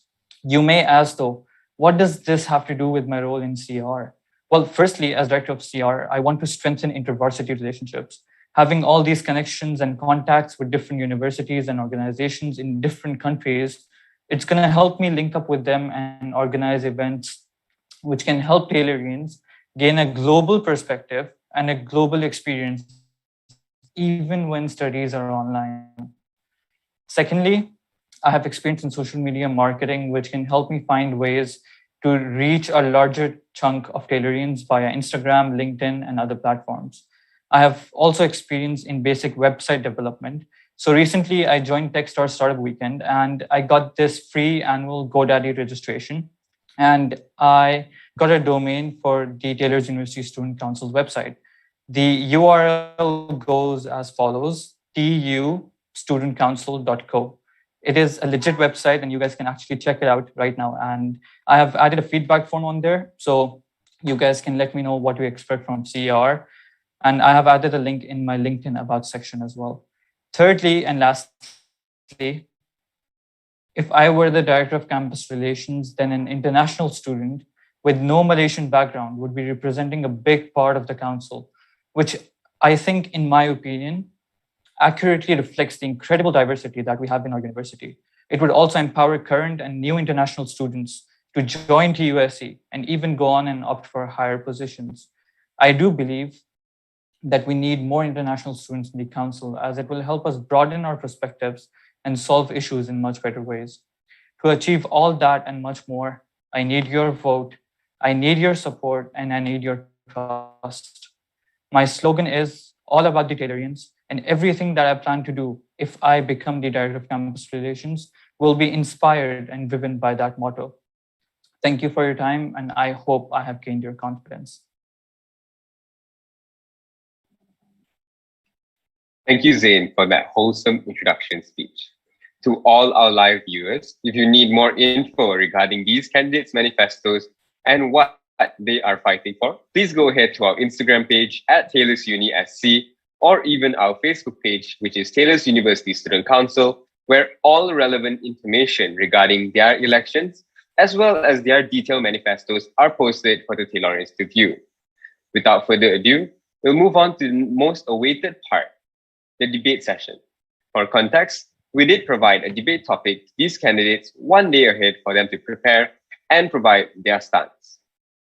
So, today's debate topic for the Director of Campus Relations candidates would be the direction taken as a leader to increase the significance of TUSC as a student body in terms of connections to a wide range of students, where the candidates will be talking in depth regarding technology, social media platforms, coming up with latest, up-to-date and engaging materials to inform Taylorians with the newest news, be it academic updates or even SOPs, and then reaching out to the crowd that is unaware about TUSC, as well as reaching out via new methods, approaches, and platforms. Yingwei, the floor is yours. Okay, thank you, Tarisha. Okay, so first and foremost, my stance on this is that definitely social media platform is the main key to let a wider range of students to know more about TUSC, to let them know that there is a platform that exists for them to voice out and that provides them with events to enjoy. I believe Instagram is one of the main platforms that can boost our publicity because, as most of you know, students nowadays use mainly Instagram. And despite TUSC already being so active in Instagram trying to boost its engagement, I believe that there is still room for improvement, such as what I mentioned previously in my manifesto, to fully utilize its features, for example, creating interesting contents to be posted on IG Reels, IGTV, using the interactive features like question stickers for IG Story, and even relevant hashtags, which I know can reach a wider range of audience. And also to fully utilize the facilities that Taylors offer, such as posting important events and ongoing initiatives on campus centrals and times. So this is the first section. I'll be passing it back for the moderator first. Thank you, Yingwei, for the insightful stance on the issue for today. Zain, the floor is yours to provide your stance on the topic today. So yeah, the technology and social media platforms that Yingwei talked about, that is definitely something I agree with. And CR has been doing amazing work in producing the posts and the engagement content for the students. And it is going good. And the previous CR batch has done a lot in terms of quality and quantity of posts. But my problem, which Yingwei also stated, that there's a lack of engagement. Like, we put so much time into designing a post, into 100 likes, so that essentially it's not just about likes, it's more about our reach. If we're getting 100 likes, that means that 100 people have seen it or 150 people have seen it. But we need to reach more Taylorians, right? So for that as well, the website that I have thought of developing. And I'm sorry, I'm shifting to that side of the topic, like reaching out via new methods. But I think this ties in well because on the website, the students are going to get all the things that they need, especially one of the main things which I want to add in there is email marketing. Students can subscribe to emails from the website and they can get a monthly or weekly newsletters, embed the Instagram posts in those emails so the students can go and like and see and share the Instagram posts. So if it is embedded and if it is in the email, it's less likely to be missed. So yeah, thank you.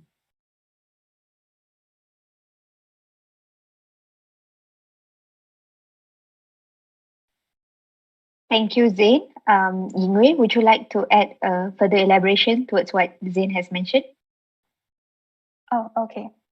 I actually do agree with Zain on actually trying to create a website for students to access on latest news and updates about TUSC.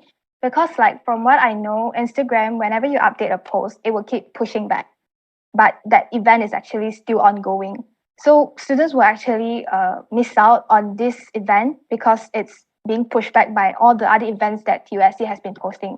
So if we have a website, actually it will make students access the website easier to see on all the ongoing activities and initiatives ongoing, especially if websites have like the bookmarks, like the what's it called, the content tables of content for them to view, and that will actually ease the Taylorians to actually know what TUSC is ongoing about. Yeah, that's what I would like to add on. All right, thank you so much, Yingwei. Zain, currently the floor is yours. Would you like to add on more to the debate for today? Yes, about one of my manifestos is basically connecting Taylorians, right? So this website would solve the problem of engaging with students. And at the same time, it's going to help us find a way to connect Taylorians as well. So basically on the website, we would have different features, like you could go to times and all that stuff. But mainly in the email newsletters, we could collaborate with other clubs and societies, for example, ETC, which I'm a part of as well. And we could collaborate with writers and they could help us write the newsletters and that could get them recognition. And at the same time, I've also thought of another idea for the posts that we make on Instagram. We could call out photographers and artists in Taylors and they would provide us with the materials that they use and give us the permission to use it as in our posts, and this could get them recognition and connect the Taylorians, and at the same time it would give an edge to our Instagram as well. And yeah, that's all for now. Thank you, Zain. The next question I would be directing it to Yingwei. So Yingwei, you did mention that the platforms that you would like to further engage with students would be Facebook, Instagram, YouTube, and LinkedIn.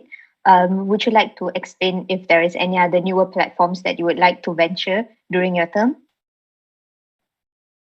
New platforms that can be venture. Okay, so honestly speaking, first and foremost, I would first want to actually focus more on Instagram because, like I said just now, most of us use Instagram. But if you want me to think about a new platform that can be done, I believe something interesting that will actually catch Taylorians'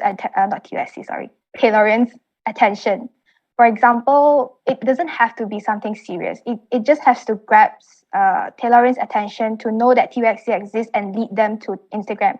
So, for example, what I thought of was like it could be a TikTok where TUSC's members actually participate in trying to create interesting content to be posted on their own social accounts to attract their friends and pass on the word that actually, oh, there's this club called TUSC that we have, and this is a platform for students to actually join us and actually participate in the events that will actually help with their growth and even voice out their own opinions. Yeah, that's for me. Thank you so much, Yingwei. We'll pass the floor to Zain. Zain, would you like to agree or disagree or provide a brand new stance on the issue? I agree with Yingwei because obviously TikTok is like is really trendy. So obviously it's a good platform for Taylorians to connect on.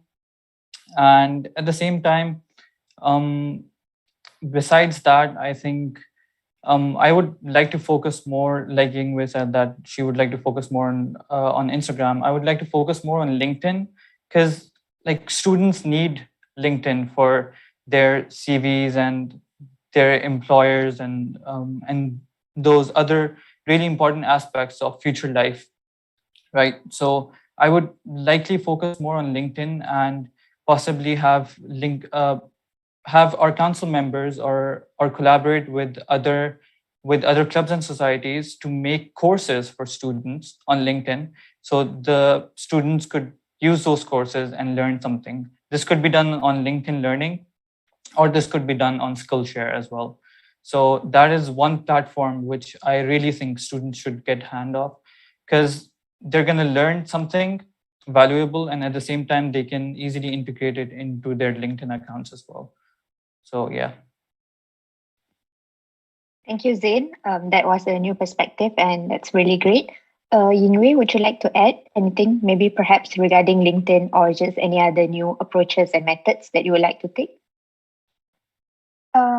For now, no, but I do have some other perspective. Do I go on? Yes, Okay. sure, go ahead.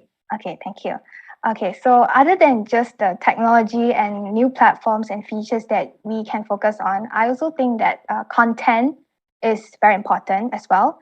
It is something to make that it makes our audience feel excited and the need to continue following us regardless it on Instagram, YouTube, LinkedIn, TikTok, or you name it. However, like in my opinion, I believe that the content that CR can provide in these platforms has to be closely worked with the other two departments, CI and CW, which is campus integration and campus welfare, as these two departments are like one of the key departments that actually plan out and execute events for Taylorians to enjoy. So, for example, CI will be coming out with podcast sessions with the other clubs and societies. These are like some sort of content that actually might attract Taylorians to follow us on Instagram, on YouTube. And as well as CW, they will know that CW is the one collecting all the feedbacks. So with all this exposure, the reaction that CW can get will actually also rise and increase. Yeah, that's what I have for now. Thank you. Thank you so much, Yingwei. The floor is now yours, then you may continue. Yeah, you were completely right about the content, Yingwei. And I think putting the burden on CI and CW right now and being like, okay, you have to partner up with us. And right now we could focus on how we can make the change, right? How we can contribute to the society. So the content part was absolutely correct. The content is the main thing which gets the followers, which gets the likes, which gets the reach and the engagement. And so talking about the content, I think we could have more stories, more highlights on Instagram, and we could have more behind the scenes stories for events as well, and polls which are relatable to Taylorians to interact with and share. But at the same time, I also have these specific workflows which I could make for how the teams work, even though this is an internal affair, right? What happens in CR, like it's what happens inside CR. But I think it directly correlates with how externally we produce our content and what we get, how much engagement we get. So, for example, one of the workflows which I have planned is, instead of one member designing a whole post, we could have a team of people who are assigned to the post. So they do what they have the strengths in. For example, if a person is good in typography, they can do the typography and the other person can get the images and the captions and everything. So this is one way in which I think we can change the way we work and at the same time, simultaneously improve our content. Yeah, thank you. Thank you, Zain. That was good insights and perspectives as well.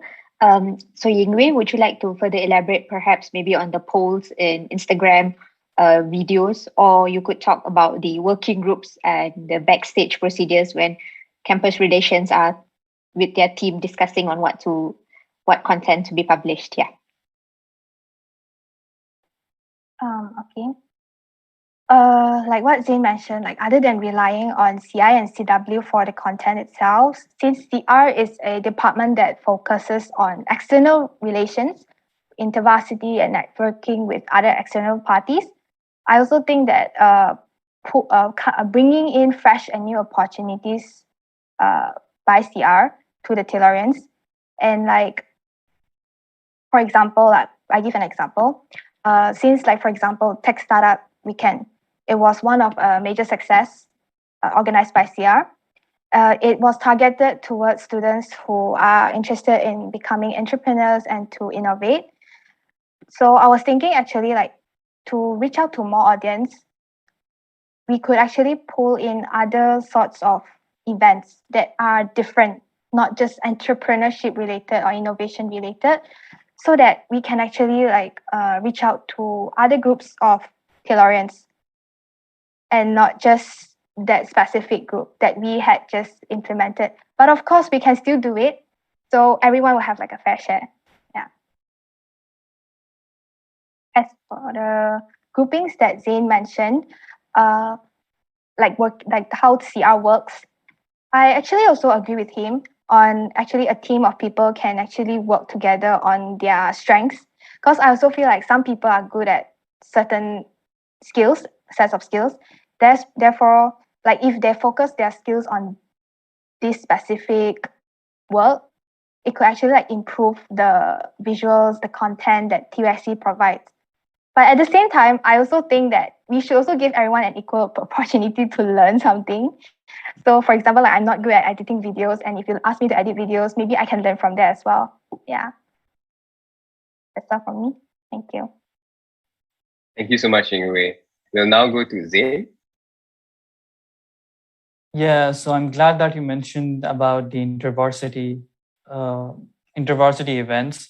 So besides competitions and tournaments, and TSSW was absolutely amazing, and it was an amazing event. And besides that, I think I want to create more networking opportunities for students. Like you should network, you should be, given the opportunity to network with similar students from different parts of the world or different universities. Like in our student council, we had Uni Link Up, and Taylor's, the Council of Taylors and Singapore Management University, they linked up. And when I was in Manchester, I had this event where journalists from America were talking to UK journalists and giving their view on the US elections. And that feedback about how you could, report on the elections, that helped us as students to know how to report on the UK elections.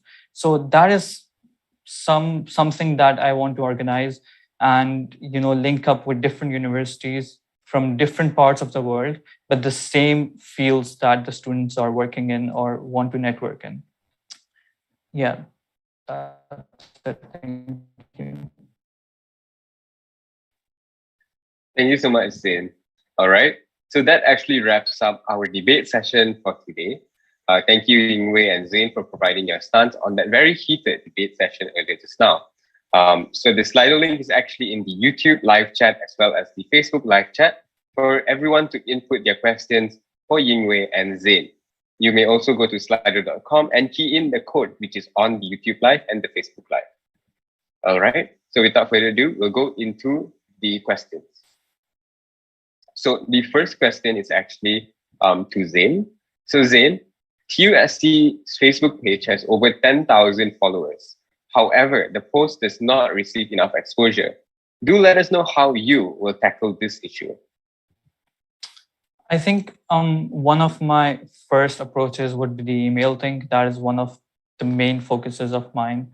And because we could embed those posts in the emails, and people would be less likely to miss, like Yingwei also said, and it's a fact that everyone knows that when you post something, it eventually goes down and down and down. And if you have too many pages that you follow, then you just never see it. So maybe that is the one reason that people aren't seeing the posts or aren't able to engage with it. Secondly, what we could do is we could have more stories on Facebook, which could redirect the people to the posts. But I think what we could do is we could look more into why exactly Facebook isn't getting the engagement that it should. And yeah, we could find a solution for that.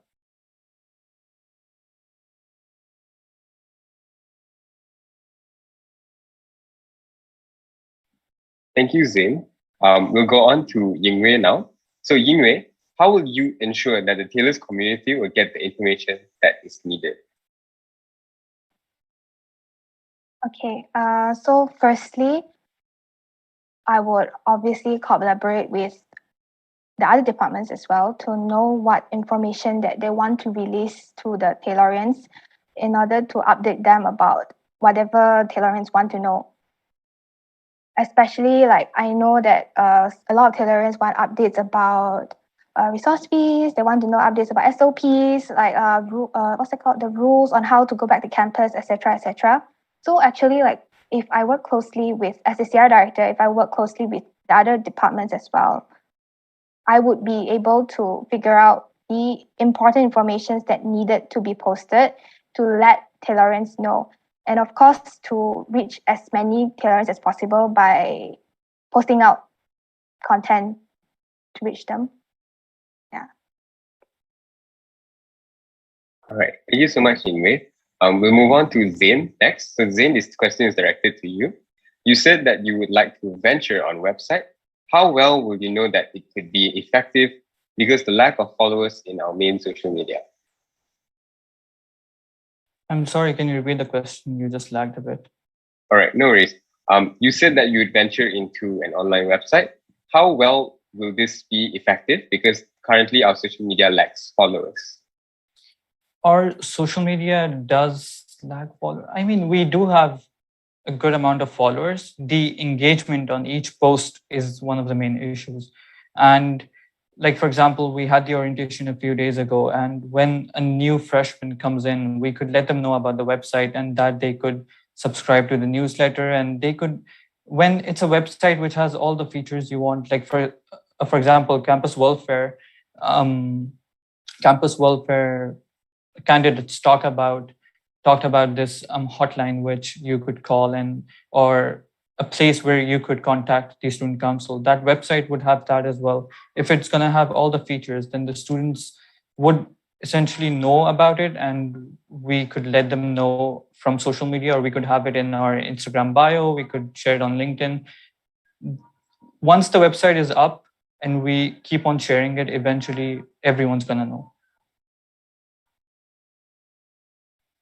All right, thank you so much, Zain. We'll go on to the next question. As a CR director, how will you approach hate comments under TUSC's Instagram posts as well as YouTube videos? This question is directed to Yingwei, so sorry. Okay, so first and foremost, you mentioned there are hate comments. So I can't, as a CR director, we know that we cannot satisfy everyone. So there will be hate comments that are unsatisfied about your actions and your contents, etc., etc.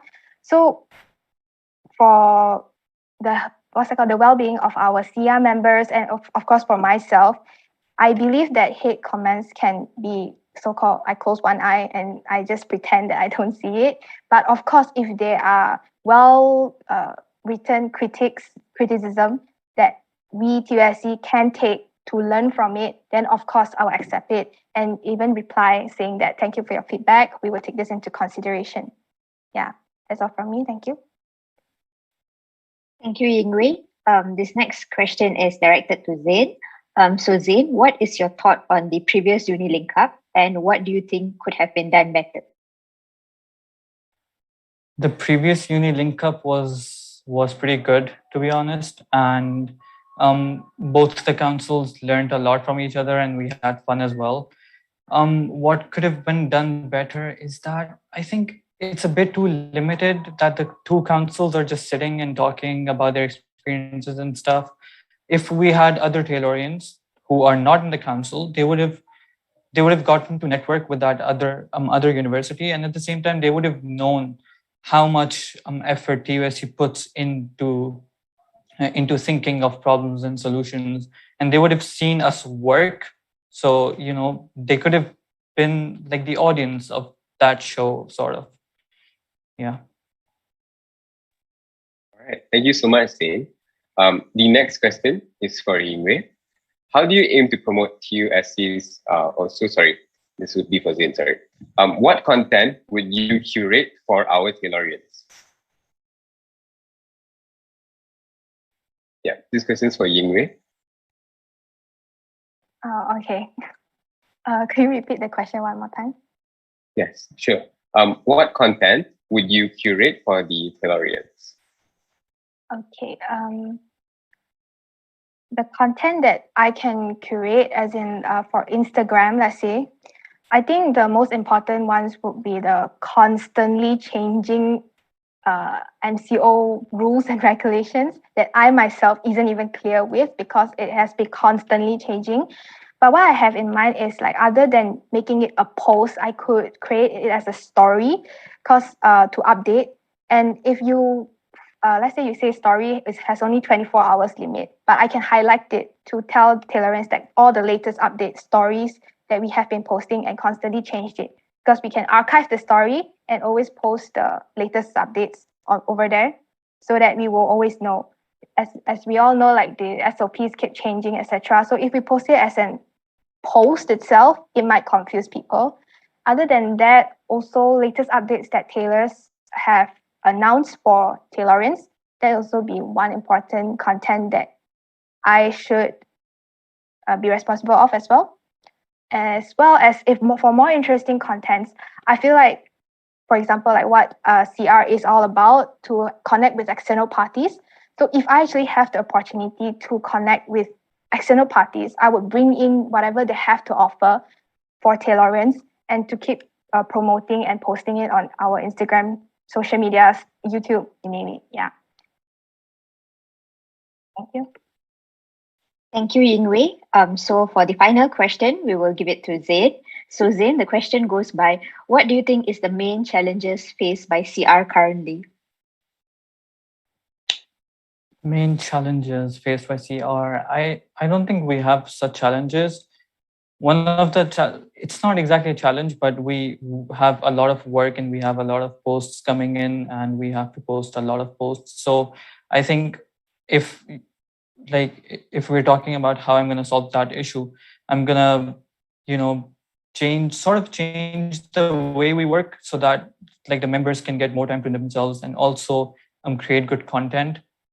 And besides that, I think not essentially CR, TUSC is facing a problem that a lot of people are unaware of TUSC, or like the freshies that just came in the orientation, they know about TUSC.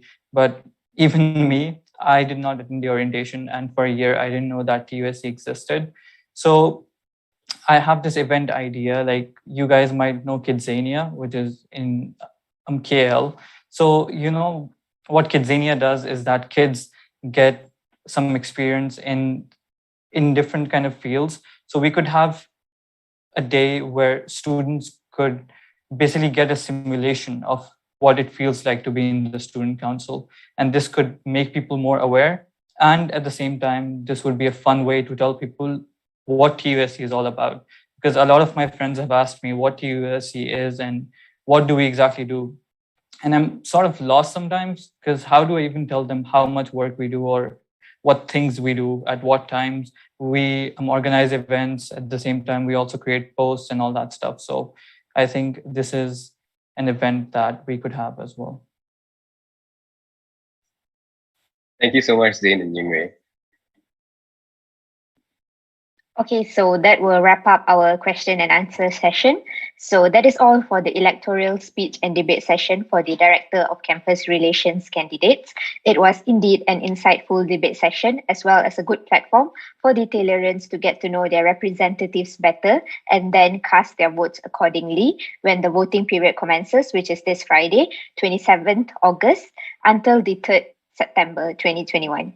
Before we wrap up, I would like to pass the floor to the two candidates to give their final wrap-up speeches before we officially end the speech and debate week. Yingwei, you may take the floor.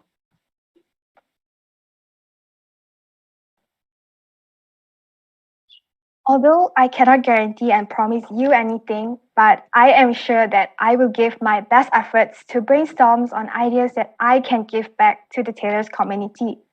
So are you ready to have a memorable and meaningful experiences with me? Are you ready to grow with me to be a better version of yourselves? If yes, don't forget to vote for me, Yingwei, on the 27th of August when voting commences. Thank you for being with me tonight. Thank you, Yingwei, for that impactful closing speech. We will now proceed with Zain. Zain, the floor is yours. Thank you, Tarisha. I would like to thank every TUSC member for helping me get to this point. Your kindness and support are the reason that I want to give my 100% to TUSC and what we stand for. It was the 31st of May when I realized just how much TUSC meant to me and how much serving the Tailorians meant to me. I was presenting a design for Tailors Got Talent in a council meeting while sitting in a packed bus traveling from Manchester to London and holding my suitcase and duffel bag in one hand while talking about the design and tracking the GPS on split screen in the other hand. I realized then and there just how much I want to put in the effort that I put in and how committed I am to this council and all the Tailorians, because essentially all the efforts that we do are to serve all of you. Just to give a recap of what I want to do if I become the director of campus relations, I want to make the social media and website of TUSC into a one-stop hub for all Tailorians to get all sorts of information. And I want to connect all Tailorians amongst themselves, as well as give them amazing opportunities by collaborating with external organizations. I hope I do not disappoint you guys if I'm voted as the director of campus relations. And thank you so much. Thank you, Zain, for that concise, beautiful closing speech. Thank you to all candidates that have presented their stance, what they believe in, and why should Tailorians vote for them. That pretty much sums up our speech and debate week. I would like to once again announce that the voting period will start from the 27th of August, which is this Friday, until the 3rd of September. We would like to urge the Tailorians to vote for their representatives to ensure their voices and concerns are well heard. Students may vote via the Campus Central portal, and the link to it will also be added in the TUSC socials on Instagram. Thank you so much for tuning in. This is me, Jonathan Jeremiah, and my co-host, Tarisha Kanaglingam, signing out. Thank you, ladies and gentlemen, and have a good evening.